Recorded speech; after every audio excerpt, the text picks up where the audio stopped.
C'est l'heure de la dégustation pour Bastien de Bonneau et son équipe. À 31 ans, ce natif de Sisteron est le directeur de la sommellerie, des restaurants du chef étoilé Johan Comte à Verrier-du-Lac, depuis maintenant 5 ans.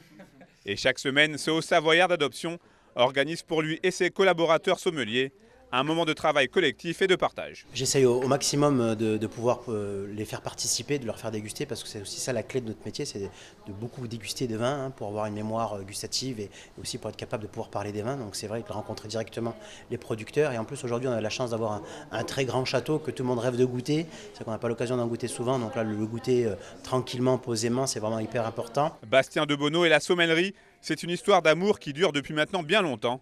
À 15 ans, après une rencontre marquante, il décide de s'orienter vers la restauration. S'ensuivent ensuite des études avant les premiers postes. Et au fil des années, à force de travail, d'acharnement et de passion, son expertise porte ses fruits avec de nombreuses récompenses à la clé. La dernière en date est d'ailleurs toute récente, car il vient d'être nommé sommelier de l'année lors des trophées de la gastronomie organisés à Lyon. Je suis plus que flatté, j'ai toujours voulu être récompensé par mes pairs, par les personnes qui sont passées avant moi et qui ont eu l'expérience avant moi. Donc c'est très important à la fois pour moi, mais aussi par le travail que mes équipes réalisent et par l'ensemble de la maison aussi. Je trouve que c'est toujours important, voilà, de mettre en lumière la maison pour laquelle on travaille, puisque la maison reste l'institution et c'est toujours important de faire briller l'institution. L'institution Johan Comte, voici peut-être une des clés de la réussite de Bastien de Bonneau.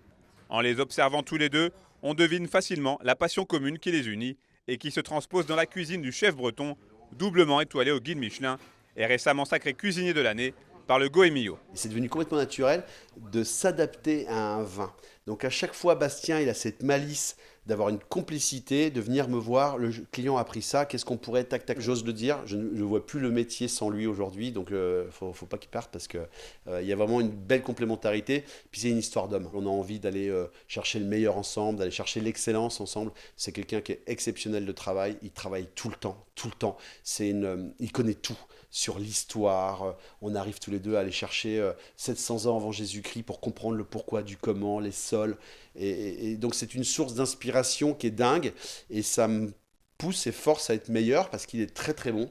Il fait des concours tous les ans, il veut vraiment toucher l'excellence. Donc en touchant l'excellence, il nous porte avec lui finalement vers le haut et on s'en porte bien mieux. Si le sommelier gère tout ce qui se réfère aux boissons alcoolisées dans le restaurant, c'est bien entendu grâce au vin que Bastien de Bonneau parvient à tirer son épingle du jeu. Pour perpétuer son art et ses connaissances, il a réussi à faire grandir la cave de l'établissement, qui est aujourd'hui un véritable trésor, avec ses quelques 12 000 bouteilles. Le vin est une des seules boissons où on peut photographier un millésime. À part l'art, on ne peut pas goûter une tomate de 1803 ou des choses comme ça. Là, par exemple, dans les vins, j'ai goûté des vins jusqu'à 1850. Je pars du principe que vraiment, le plat, ils sont déjà très élaborés. Et quand on arrive en salle, la dernière chose que nous, on peut apporter en salle, c'est évidemment la sympathie, l'empathie, faire raconter des histoires aux clients, mais aussi la boisson. C'est le dernier assaisonnement que nous, on peut apporter en salle. Un peu comme une flaire de sel sur une pièce de viande. On va venir transcender le plat grâce à ce dernier petit assaisonnement que sont les boissons et particulièrement le vin.